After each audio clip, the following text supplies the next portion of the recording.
है मसीह का प्यारा वचन, ये है वचन प्यारा। ईश्वर के धन्य नाम की महिमा हो। प्रभात मनन के सत्र 2364 में आप सभी का बहुत ही विनम्रता के साथ स्वागत करता हूं। आइए आज के मनन के लिए हम एक और बार पढ़ते हैं पत्रस की पहली पत्री, दूसरा अध्याय, उसकी 12वीं पद। अन्य जातियों में तुम्हारा चाल चलन भला हो, ताकि जिन जिन बातों में वे तुम्हें कुकर्मी जानकर बदनाम करते हैं, वे तुम्हारे भले कामों को देखकर उन्हीं के कारण कृपा दृष्टि के दिन परमेश्वर की महिमा करें।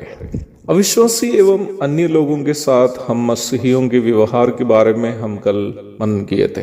हम ये देखे थे कि हम उनके साथ किसी भी प्रकार के व्यवहार करते समय हमारे मन की इच्छा केवल उनकी भलाई होनी चाहिए। इस वक्त एक मसीही भाई की मैं याद कर रहा हूं, जिन्होंने उस समय जब मैं सेवा में बिल्कुल नया था, काफी आर्थिक संकट से भी गुजर रहा था, उनसे एक अनिवार्यता में लिया गया 3000 रुपया उधार के लिए 6000 से भी अधिक रुपये मुझसे केवल ब्याज लिया था।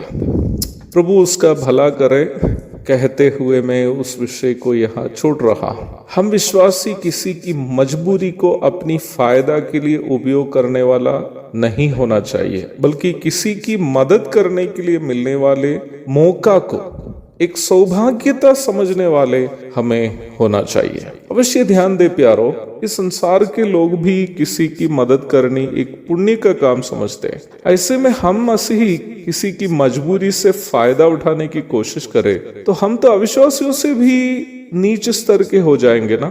इसलिए हमें ऐसे नहीं करना चाहिए। प्रेरित पौलुस के शब्दों को मैं इस वक्त याद कर रहा हूँ, परंतु जो जो बातें मेरे लाभ की थी उन्हीं को मैंने मसीह के कारण हानि समझ लिया है। फिलिप्पी 3:7। आप ये बात सुनकर ताजुब हो जाएंगे कि पतरस किस अवस्था से गुजरने वाले मसीहियों से ये कहा था कि अन्य जातियों में तुम्हारा चाल चलन भला हो। उन दिनों में मसीही विश्वासी कई प्रकार अन्य जातीय लोग अथवा अविश्वासी रोमी नागरिकों से बदनाम हो जाते थे। रोमी सम्राट को ईश्वर नहीं मानने के कारण मसीहियों को रोमी लोग देशद्रोही कहते थे।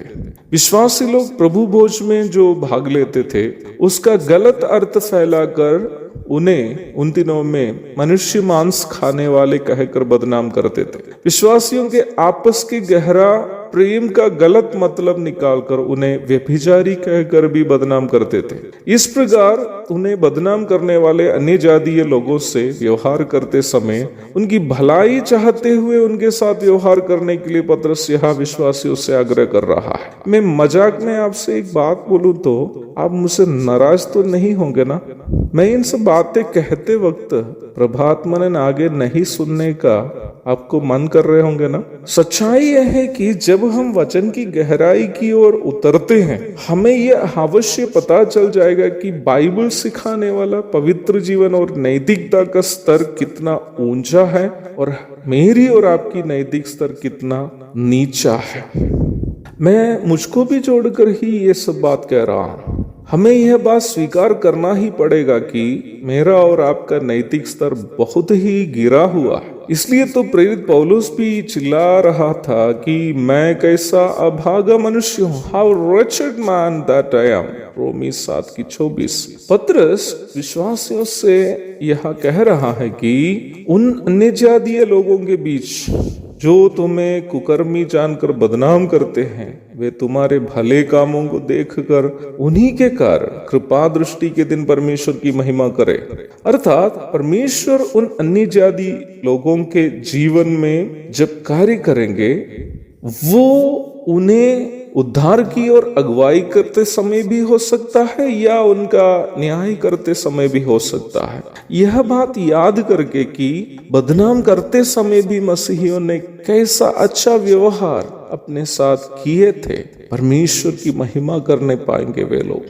कहने का यह भी तात्पर्य है कि हम मसीह विश्वासियों को यहाँ तक उन लोगों के साथ भी जो हमें बदनाम करते हैं या हमारा नाश चाहते हैं उनके साथ भी उनकी भलाई देखकर व्यवहार करने की ही अनुमति वचन हमें देता है। अपना लाभ के लिए जीना मसीही जीवन नहीं है, वो स्वार्थ का जीवन। मसीही जीवन दूसरों के लिए जीने वाला जीवन है। एक और शुभ दिन की धन्य कामनाओं के साथ आज का मनन में यह समाप्त करता हूँ। प्रभु आप सबको आशीष दे, आमीन। पापी को मुक्ति का द्वार है, संत को मार्ग का दर्शक है, विश्वास जो करते हैं उसके लिए अनंत जीवन का साधन है।